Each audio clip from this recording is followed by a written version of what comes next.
Hello students.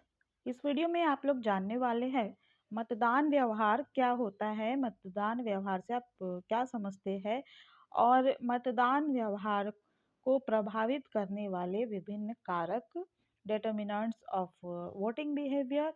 और मतदान व्यवहार की जब हम अध्ययन करते हैं, उसका स्टडी करते हैं, तो कौन कौन सी कठिनाइयाँ हमारे सामने आती है, ये सारी चीज़ें इस वीडियो में आपको जानने को मिलेगा। तो चलिए जानते हैं कि मतदान व्यवहार क्या है। मतदान व्यवहार का अर्थ है कि मतदाता यानी जो वोट डालने वाले हैं उनको मतदाता कहते हैं। मतदाता अपने मत अधिकार के प्रयोग में किन तत्वों से प्रभावित होकर मतदान करता है। ठीक है। और मतदान व्यवहार जो है, वोटिंग बिहेवियर, इसमें सबसे पहले तो यह स्टडी किया जाता है कि कौन से तत्व व्यक्ति को मत अधिकार का प्रयोग करने के लिए प्रेरित करते हैं और कौन सा तत्व उसे इस संबंध से निरुत्साहित करते हैं। यानी कि वोट वोट डालने का जब टाइम होता है, जब चुनाव होता है, ठीक है, तो उसमें ज़रूरी नहीं है कि पूरी की पूरी जनसंख्या जो है किसी क्षेत्र की वो वोट डाले। तो बहुत से लोग ऐसे भी है जो वोट डालने में इंटरेस्ट नहीं लेते हैं। तो कौन सा ऐसा तत्व है जिसकी वजह से वे वोट नहीं डालना चाहते, ठीक है, और कौन से ऐसे तत्व है, कौन से ऐसे कारण है जिसके वजह से वोट डालने के लिए लोग तैयार होते हैं, वोट डालते हैं। ठीक है, तो सबसे पहले तो यह अध्ययन किया जाता है। और दूसरा लेवल पे, सेकंड लेवल पे इस बात का अध्ययन किया जाता है कि किन तत्वों से प्रभावित होकर, किन कारणों से व्यक्ति एक विशेष उम्मीदवार और एक विशेष राजनीतिक दल के पक्ष में अपने मताधिकार का प्रयोग करते हैं।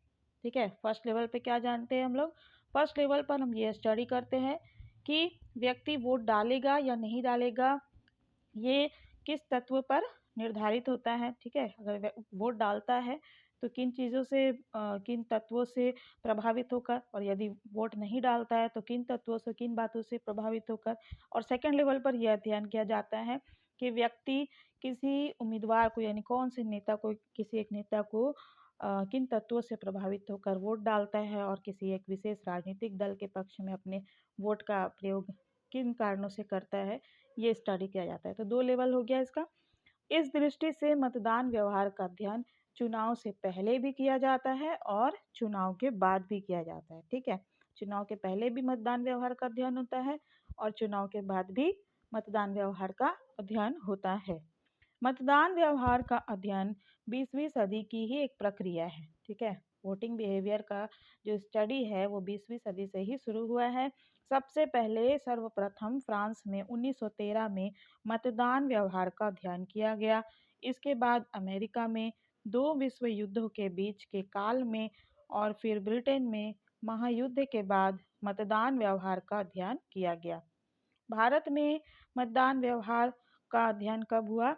भारत में सेकेंड जनरल इलेक्शन, द्वितीय आम चुनाव के बाद इस प्रकार के अध्ययनों को अपनाया गया और अभी हाल ही के वर्षों में भारत में इस विषय पर प्रचुर साहित्य प्रकाशित हुआ है जो अनुभाविक एवं वस्तुनिष्ठ सर्वेक्षण पर आधारित है।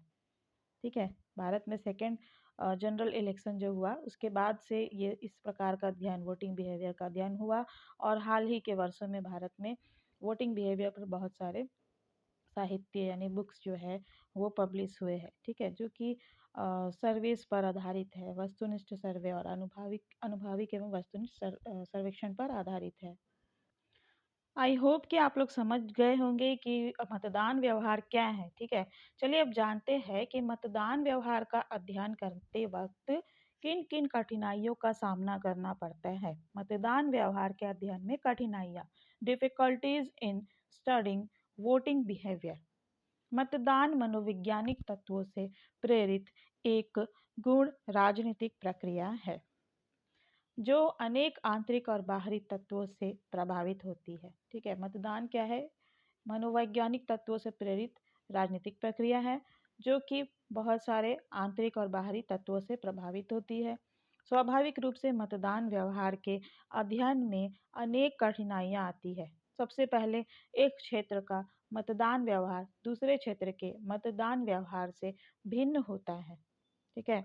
इसीलिए किसी एक क्षेत्र के मतदान व्यवहार के आधार पर इस संबंध में किसी प्रकार के सामान्य निष्कर्ष निकालना संभव नहीं होता।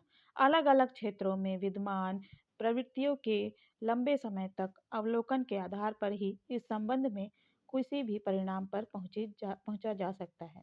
दूसरी बात यह है कि भारत जैसे विविधता वाले देश में, भारत जिसमें बहुत भिन्न भिन्न तरह की संस्कृति के लोग रहते हैं, उसमें केवल कुछ निश्चित शीर्षकों के अंतर्गत संपूर्ण देश के मतदान व्यवहार का अध्ययन नहीं किया जा सकता है। ठीक है। अतः यह कठिनाई आती है कि किन क्षेत्रों का अध्ययन किया जाए और किन शीर्षकों के अंतर्गत यह अध्ययन किया जाए। इस संबंध में वोटिंग बिहेवियर का अध्ययन करने में तीसरा और सबसे कठिन बात यह है कि जिन व्यक्तियों का इंटरव्यू लिया जाता है, साक्षात्कार किया जाता है, उनमें से अनेक अध्ययनकर्ता के प्रश्नों का उत्तर नहीं दे पाते, और जो व्यक्ति उत्तर देने की क्षमता रखते हैं वे भी जानबूझकर ठीक ठीक उत्तर नहीं देते। उनके मन में सदैव ही यह शंका रहती है कि साक्षात्कार लेने वाला व्यक्ति या तो शासन का प्रतिनिधि है अथवा किसी विशेष राजनीतिक दल की ओर से उसके द्वारा यह कार्य किया जा रहा है। ठीक है, यानी डर से जो है इंटरव्यू लेते समय जो जवाब देने वाला व्यक्ति है वो जवाब नहीं देता। उसे ये लगता है कि किसी पार्टी से है, ठीक है, इंटरव्यू लेने वाला, या फिर वह किसी शासन का प्रतिनिधि है। ठीक है, इन सब के अलावा साक्षात्कार के अंदर भाषा की कठिनाई भी सामने आती है। इन कठिनाइयों या समस्याओं को पूरा जो ख़त्म करने के लिए, दूर करने के लिए बहुत ही कठिनाई का सामना करना पड़ता है। ठीक है, ये कठिनाई जो है, कठिनाई या समस्या, इसको पूर्ण रूप से दूर किया जाना तो संभव नहीं है। आंशिक रूप से कठिनाइयाँ तभी दूर हो सकती है जबकि अध्ययनकर्ता संबंधित क्षेत्रों की राजनीति, संस्कृति और आर्थिक तथा सामाजिक परिस्थितियों से पूर्णतया परिचित हो और उनके द्वारा लंबे समय तक किए गए अध्ययन के आधार पर ही निष्कर्ष निकाले जाए। वास्तव में मतदान व्यवहार का अध्ययन बहुत समय, धन और श्रम की मांग करता है। ठीक है, मतदान व्यवहार के अध्ययन में बहुत ज़्यादा समय लगता है, इसमें खर्च भी बहुत होता है। ठीक है, धन खर्च होता है और श्रम की मांग करता है, बहुत मेहनत भी लगता है। ठीक है, तो मतदान व्यवहार को प्रभावित करने वाले तत्व कौन कौन से हैं? फैक्टर्स इन्फ्लुएंसिंग वोटिंग बिहेवियर या फिर डिटर्मिनेंट्स ऑफ वोटिंग बिहेवियर। सबसे पहले मतदान में भाग लेने वाले लोगों का अनुपात जनसंख्यात्मक लक्षणों और सामाजिक आर्थिक पद के अनुसार बदलता रहता है। मतदान में भाग लेने की प्रवृत्ति स्त्रियों में पुरुषों से अधिक, निरक्षरों में साक्षरों से अधिक, कम आय समूह में ज़्यादा आय समूह से अधिक तथा सामाजिक दृष्टि से पिछड़े हुए वर्गों में सामाजिक दृष्टि से उन्नत वर्गों की तुलना में अधिक होती है। ठीक है, तो वोट में ज़्यादातर कौन भाग लेता है? स्त्रियां और जो निरक्षर होते हैं, कम आय वाले, ठीक है, और सामाजिक दृष्टि से पिछड़े हुए वर्ग, ये लोग जो है अधिक वोट डालने में इंटरेस्ट दिखाते हैं, वोट डालते हैं। ठीक है, इस प्रकार हम देखते हैं कि मतदान में, वोटिंग में भाग नहीं लेने की प्रवृत्ति उनमें भी अधिक होती है जिन्हें कम राजनीतिक सूचना प्राप्त है अथवा जिन पर संचार के साधनों और अन्य दबावों का प्रभाव कम है। भारतीय राजनीति के निर्धारक तत्वों और चतुर्थ यानी चौथे आम चुनाव 1971 के लोकसभा चुनाव और मार्च 1977, जनवरी 1980, दिसंबर 1984, नवंबर 1989, मई जून 1991, अप्रैल मई 1996 तथा फरवरी 1998 के लोकसभा चुनावों के विश्लेषण में मतदान व्यवहार को प्रभावित करने वाले तत्वों की यथास्थान व्यापक विवेचना की गई है। यहाँ पर इन तत्वों की संक्षिप्त विवेचना अपेक्षित है। मतदान में भाग लेने वाले व्यक्ति सामान्यतः जिन तत्वों से प्रभावित होते हैं, जिनसे उन्हें प्रेरणा मिलती है, वे इस प्रकार है: जातिवाद, आर्थिक स्थिति, नेतृत्व, राजनीतिक स्थिरता और केंद्र में सुदृढ़ सरकार की आकांक्षा, दलों की विचारधारा, कार्यक्रम और नीति, क्षेत्रवाद की प्रवृत्ति, भाषाई स्थिति, युद्ध में सफलता या असफलता, सामंतशाही व्यवस्था का प्रभाव, स्वतंत्रता आंदोलन में कांग्रेस और अन्य दलों की भूमिका, आर्थिक साधन, ठीक है, आंदोलन की राजनीति। तो ये सब जो तत्व है वोटिंग बिहेवियर को प्रभावित करती है। चलिए एक एक करके जानते हैं ये क्या है। जातिवाद किस प्रकार वोटिंग बिहेवियर को प्रेरित करती है, कैसे इसको प्रोत्साहित करती है वो वोट देने वालों को। ठीक है, तो देखिए, जातिवाद मतदान व्यवहार को प्रभावित करने वाला एक प्रमुख तत्व रहा है। वैसे तो इस तत्व का प्रभाव भारतीय संघ के सभी राज्यों में है, लेकिन फिर भी बिहार, उत्तर प्रदेश, हरियाणा, पंजाब, राजस्थान और केरल में इस तत्व का प्रभाव अधिक है। इस संबंध में एक महत्वपूर्ण और आशावर्धक तथ्य यह है कि यदि चुनाव के अंतर्गत कोई महत्वपूर्ण प्रश्न या विशेष समस्या सामने हो, तो फिर जाति के तत्व का प्रभाव बहुत कम हो जाता है। 1971 के लोकसभा चुनाव, 1972 के विधानसभा चुनाव, 1977 के लोकसभा चुनाव और दिसंबर 1984 और 1989 के लोकसभा चुनावों में यह बात देखी गई है। आर्थिक स्थिति भी जो है मतदान व्यवहार को प्रभावित करती है। व्यक्तियों की आर्थिक स्थिति भी मतदान व्यवहार को प्रभावित करती है। सामान्यतः यदि व्यक्ति की आर्थिक स्थिति अच्छी हो तो मतदाता शासक दल के पक्ष में मतदान करते हैं, नहीं तो शासक दल के विरुद्ध। इसी कारण शासक दल की यह चेष्टा रहती है कि चुनाव अच्छी कृषि के वर्ष में हो। 1980 के लोकसभा चुनाव में जनता पार्टी की हार का एक प्रमुख कारण जनता की आर्थिक कठिनाइयाँ थी, जिसके लिए उन्होंने जनता पार्टी और जनता एस को उत्तरदायी माना और जनता पार्टी हार गई। नेतृत्व, मतदाता को प्रभावित करने वाला नेतृत्व एक बहुत अधिक मुख्य तत्व है। ठीक है, नेतृत्व जो है मतदाता को प्रभावित करता है और इस तत्व के आधार पर भारत के अब तक चुनाव परिणामों की व्याख्या की जा सकती है। पहले 3 आम चुनाव में कांग्रेस जीत हासिल की थी। ठीक है, और इसका जीत का कारण पंडित जवाहरलाल नेहरू का व्यक्तित्व था। और चौथा आम चुनाव जो हुआ उसमें कांग्रेस की आंशिक पराजय का कारण था, कांग्रेस के पास पंडित नेहरू जैसा कोई व्यक्तित्व नहीं था।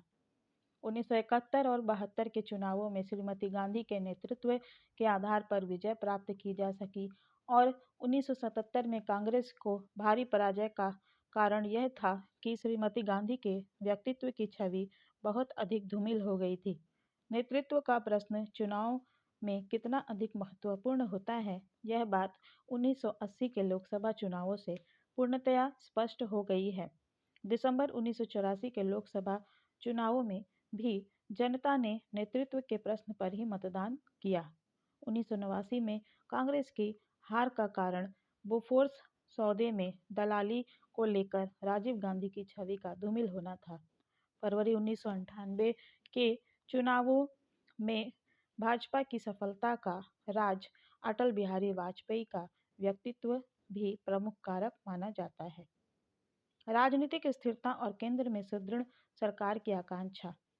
भारतीय मतदाता सामान्यतः राजनीतिक स्थिरता और केंद्र में सुदृढ़ शासन चाहते हैं और 1977 के पूर्व 1977 के पहले तक उनके द्वारा कांग्रेस को समर्थन प्रदान किए जाने का यह एक प्रमुख कारण रहा है। 1977 में जब उन्हें यह विश्वास हो गया मतदाताओं को कि जनता पार्टी स्थायी शासन देने में समर्थ है, तभी उनके द्वारा इस दल को सत्ता प्रदान की गई। 1980 तथा 1984 के लोकसभा चुनावों में जनता द्वारा इंदिरा कांग्रेस को भारी बहुमत प्रदान किए जाने का यह सबसे प्रमुख कारण था। दलों की विचारधारा, कार्यक्रम और नीति भी मतदान व्यवहार को प्रभावित करती है। भारतीय मतदाता यद्यपि बहुत अधिक नहीं, लेकिन कुछ सीमा तक दलों की विचारधारा, उनके कार्यक्रम और उनकी नीतियों से भी प्रभावित होते हैं। इस संबंध में उनके द्वारा निषेधात्मक विचारधारा और कार्यक्रम के स्थान पर सकारात्मक विचारधारा और कार्यक्रम को पसंद किया जाता है। 1971 के चुनाव में जनता ने गरीबी हटाओ के कार्यक्रम को अपना मत दिया था और 1977 में उन्होंने महसूस किया कि जनता पार्टी अन्य बातों के साथ साथ सकारात्मक आर्थिक कार्यक्रम रख रही है। क्षेत्रवाद की प्रवृत्ति किस प्रकार वोटिंग बिहेवियर को प्रभावित करती है? भारत के कुछ क्षेत्रों में क्षेत्रवाद की प्रवृत्ति भी प्रबल है। पंजाब में अकाली दल 1967 से 1971 तक, तमिलनाडु में डीएमके और 1977 के चुनाव में अन्ना डीएमके की सफलता इस क्षेत्रवादी प्रवृत्ति का परिचय देती है। पश्चिम बंगाल और केरल आदि राज्यों में कुछ क्षेत्रीय दलों की सफलता का कारण भी यही है। भाषाई स्थिति, भाषा का तत्व भी भारत में मतदान व्यवहार को प्रभावित करता है।